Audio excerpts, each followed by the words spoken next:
ही सत्य घटना आहे राजस्थानची। राजस्थानमध्ये एक 20-25 वर्षाचा मुलगा आपल्या कामावरून आपल्या घराकडे जाऊ लागला। रात्रीचे 10 वाजले होते। 10 वाजता त्याची बाईक खराब होते आणि तो आपल्या बाईकला ढकलत एका बस स्टँडमध्ये जातो। बस स्टँड छोटंसं होतं।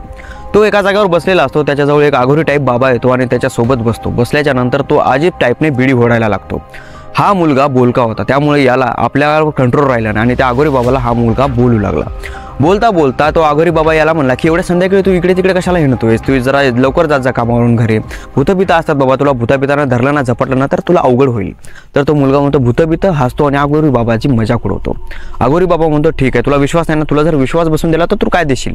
तर तो मुलगा म्हणेल की मी आयुष्यभर तुमची पूजा करेल आणि भूतपितावर विश्वास करेल।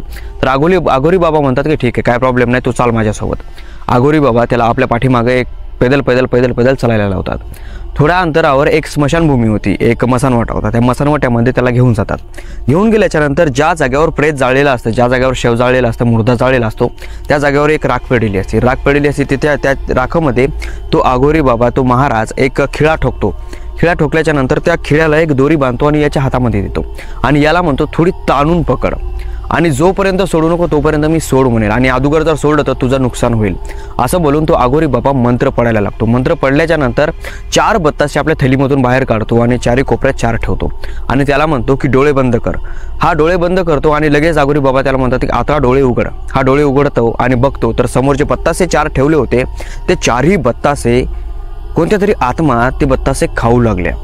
एकदम डेंजरस, काय सडलेल्या, काय फुटलेल्या, काय अर्ध शरीर असलेल्या अशा 4 आत्मा ते बत्ताशे खाऊ लागले आणि हे बघितल्याच्या नंतर तो खूप आश्चर्यचकित झाला। पण याने हातातली ती दोरी सोडली नाही। पण त्याच्यामधला जो एक माणूस होता तो माणूस नुकताच मेलेला होता आणि तो माणूस याच्या शेजारचा होता। त्याला बघितल्याच्या नंतर याने दोरी सोडली आणि सुसाट पळत सुटला।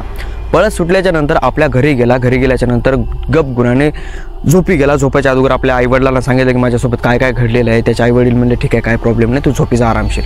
हा झोपी गेला। झोपी गेल्याच्या नंतर सकाळी जेव्हा याची झोप उडते, झोप उडाल्याच्या नंतर जेव्हा याचे डोळे उघडतात तेव्हा तो त्याच जागेवर होता ज्या जागेवरून तो पळून घरी आला होता, म्हणजे स्मशानभूमीमध्ये।